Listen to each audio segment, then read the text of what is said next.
Selamat datang di Filosofi Tentang. Setiap hari adalah kesempatan baru untuk belajar dari para filsuf besar. Bergabunglah dengan kami untuk menggali ajaran-ajaran Stoik dan menerapkannya dalam kehidupan sehari-hari. Jangan lupa untuk subscribe dan aktifkan notifikasi, agar kalian tidak ketinggalan konten-konten menarik yang akan kami hadirkan. Rasa malas adalah musuh yang tak terlihat, tetapi selalu hadir dalam keseharian kita.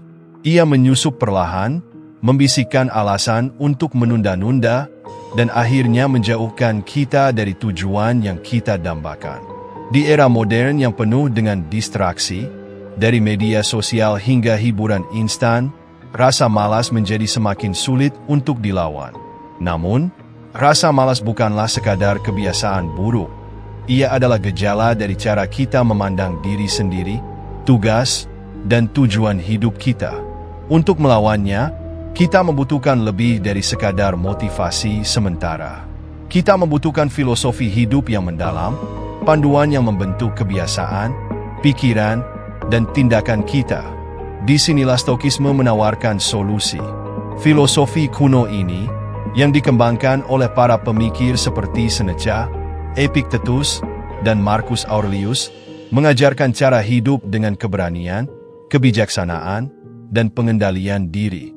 Stoikisme tidak hanya memberikan konsep teoretis, tetapi juga alat praktis untuk menghadapi tantangan sehari-hari, termasuk rasa malas. Dengan memahami prinsip-prinsip Stoik seperti fokus pada kendali, penerimaan kerja keras, dan kesadaran akan kefanaan hidup, kita dapat membangun kehidupan yang lebih bermakna dan produktif. Esai ini akan membahas bagaimana Stoikisme dapat digunakan untuk mengatasi rasa malas. Dari memahami akar penyebab malas hingga membangun pola pikir yang lebih kuat, kita akan menjelajahi langkah-langkah praktis yang dapat membawa kita menuju hidup yang lebih baik.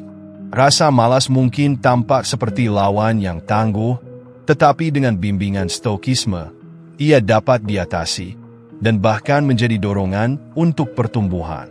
1. Memahami dan mengakui rasa malas. Rasa malas adalah kondisi yang sering disalahartikan.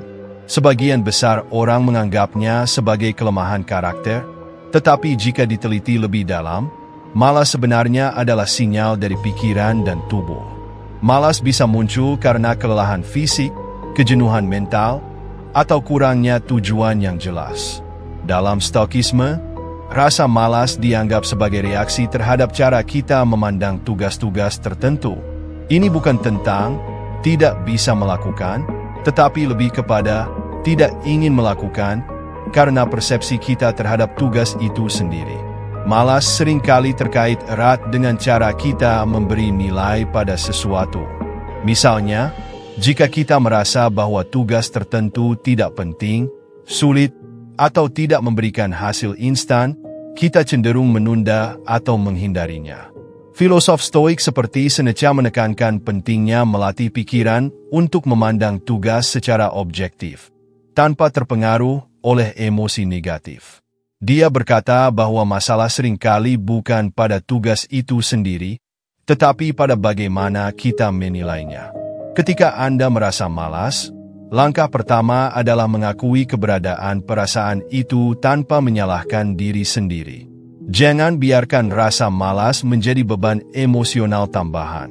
Terimalah bahwa malas adalah bagian alami dari pengalaman manusia, tetapi bukan sesuatu yang harus dibiarkan menguasai Anda. Dalam Stoikisme, perasaan seperti malas dipandang sebagai kesan pertama yang harus ditanggapi dengan bijaksana. Alih-alih menyerah pada perasaan itu, tanyakan kepada diri Anda, apakah ini benar-benar terlalu sulit atau hanya terlihat sulit karena saya belum memulainya?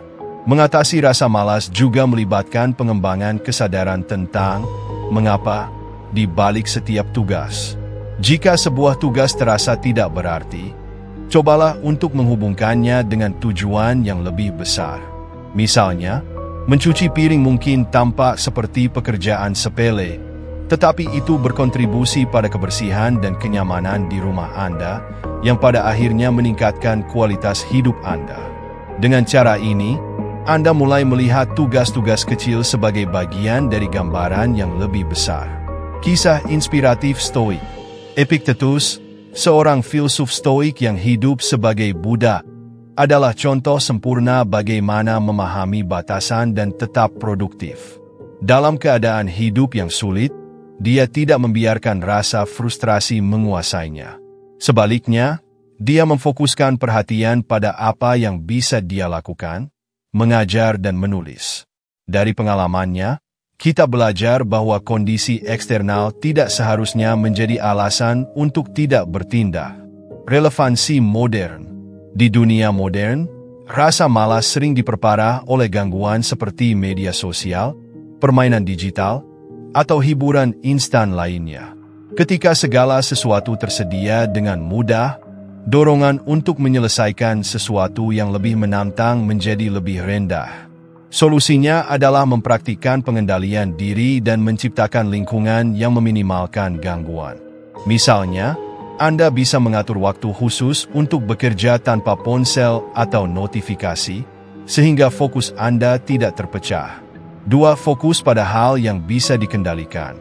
Stokisme adalah tentang menerima kenyataan bahwa ada dua hal dalam hidup, hal-hal yang dapat kita kendalikan dan hal-hal yang tidak dapat kita kendalikan.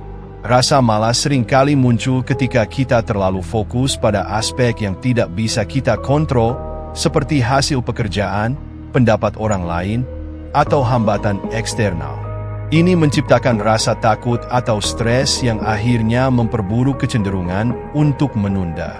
Prinsip Stoik yang penting adalah memahami bahwa kendali penuh ada pada pikiran dan tindakan kita.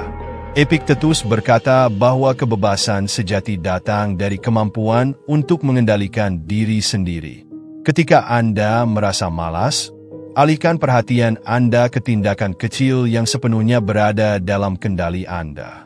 Misalnya, jika Anda merasa enggan untuk menyelesaikan proyek besar, fokuslah hanya pada langkah pertama, seperti membuka dokumen kerja atau menulis ide awal. Pendekatan ini juga membantu mengurangi tekanan yang seringkali membuat tugas terasa berat. Salah satu penyebab utama malas adalah rasa takut gagal atau keinginan untuk hasil yang sempurna. Dengan mengubah fokus dari hasil ke proses, Anda membebaskan diri dari beban emosional ini. Ingatlah bahwa tujuan Anda adalah melakukan yang terbaik, bukan mencapai kesempurnaan. Dalam konteks ini, penting juga untuk mengenali bahwa waktu adalah sumber daya yang bisa kita kendalikan. Rasa malas seringkali muncul ketika kita merasa memiliki terlalu banyak waktu untuk menyelesaikan sesuatu. Dengan menetapkan batasan waktu yang realistis, Anda menciptakan urgensi yang mendorong Anda untuk bertindak. Misalnya, alih-alih mengatakan, "Saya akan menyelesaikan ini hari ini," buatlah komitmen seperti, "Saya akan menyelesaikan bagian pertama dalam 1 jam." Kisah inspiratif Stoik. Marcus Aurelius, kaisar Romawi yang juga seorang Stoik, menghadapi tekanan besar dalam memimpin kerajaan.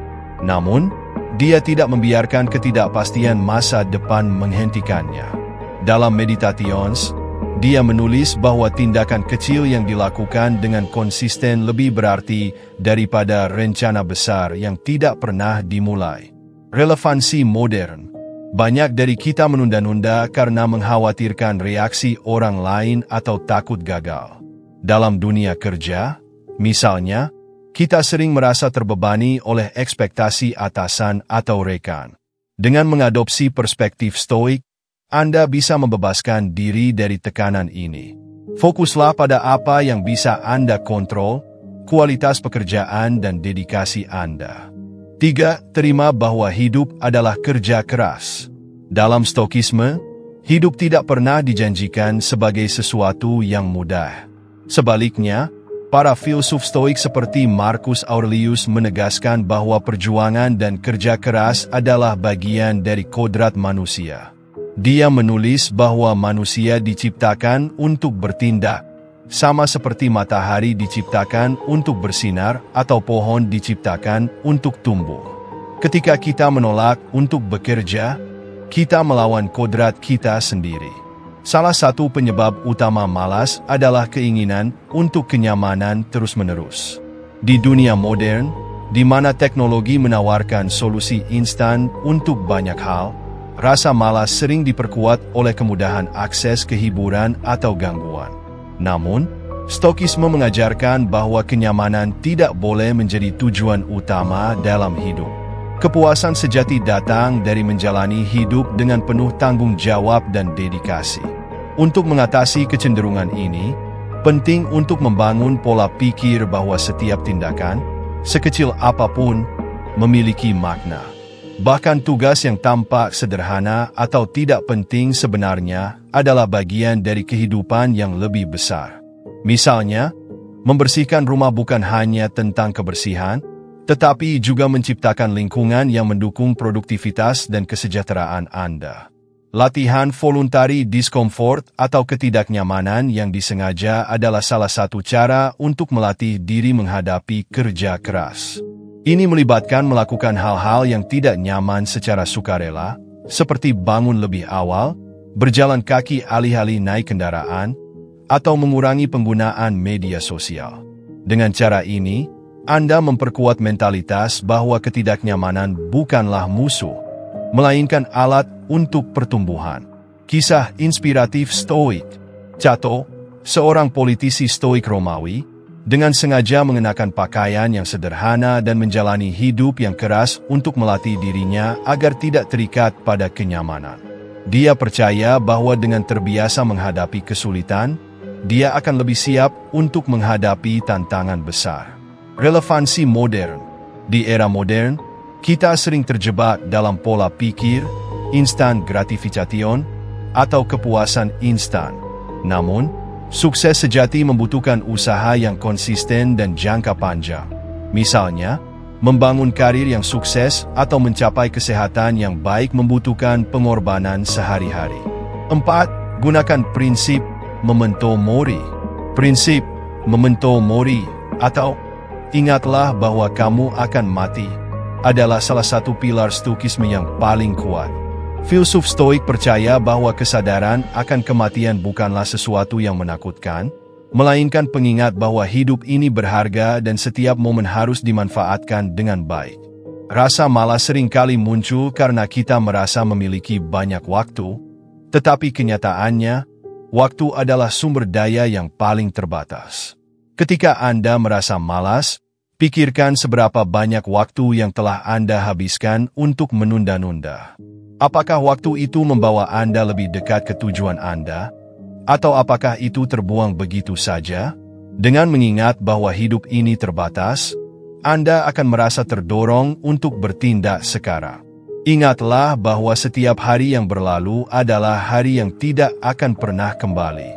Refleksi harian juga merupakan cara yang efektif untuk memperkuat prinsip ini. Sebelum tidur, luangkan waktu untuk merenungkan bagaimana Anda menggunakan waktu Anda hari itu. Jika ada hal-hal yang belum Anda selesaikan, gunakan itu sebagai pelajaran untuk hari berikutnya. Jangan melihat rasa malas sebagai kegagalan, tetapi sebagai kesempatan untuk belajar dan berkembang. Tambahkan pengingat visual di sekitar Anda untuk membantu mempraktikkan Memento Mori. Ini bisa berupa kutipan, simbol, atau bahkan jam pasir yang mengingatkan Anda bahwa waktu terus berjalan. Dengan cara ini, Anda menciptakan lingkungan yang mendukung tindakan dan mengurangi kecenderungan untuk menunda. Kisah inspiratif Stoik. Seneca menulis surat kepada Lucilius tentang bagaimana manusia sering menyia-nyiakan waktu seolah-olah itu adalah sumber daya tak terbatas. Dia berkata bahwa waktu adalah satu-satunya hal yang benar-benar milik kita, dan kehilangan waktu berarti kehilangan sebagian dari hidup kita sendiri. Relevansi modern. Di era teknologi, kita sering kehilangan jejak waktu saat tergoda oleh media sosial, permainan video, atau serial televisi. Dengan mengingat bahwa waktu kita terbatas, kita bisa lebih selektif dalam memilih bagaimana kita menghabiskan waktu. Kesimpulan, mengatasi rasa malas adalah perjalanan, bukan tujuan yang instan. Dalam Stokisme, Rasa malas tidak dipandang sebagai musuh yang tak terkalahkan, tetapi sebagai peluang untuk melatih diri dan menemukan kebijaksanaan dalam bertindak. Filosofi ini mengajarkan bahwa kebahagiaan sejati tidak datang dari kenyamanan, melainkan dari menjalani hidup yang selaras dengan nilai-nilai kita, menghadapi tantangan dengan keberanian, dan menghargai setiap momen dengan sepenuh hati. Prinsip-prinsip seperti fokus pada hal yang bisa kita kendalikan, penerimaan terhadap kerja keras, dan praktik memento mori memberikan panduan yang praktis dan mendalam untuk melawan rasa malas. Dengan memecah tugas menjadi langkah kecil, kita mengurangi beban mental yang seringkali memicu penundaan. Dengan menerima kenyataan bahwa hidup ini penuh dengan tantangan, kita menemukan makna dalam perjuangan sehari-hari. Dan dengan mengingat bahwa waktu kita terbatas, kita terdorong untuk memanfaatkan setiap momen dengan bijaksana. Rasa malas adalah bagian dari sifat manusia, tetapi tidak perlu menjadi penghalang untuk mencapai potensi penuh kita. Dengan menerapkan ajaran Stoikisme, kita tidak hanya dapat melawan rasa malas, tetapi juga membangun hidup yang lebih disiplin, bermakna, dan penuh kebahagiaan sejati.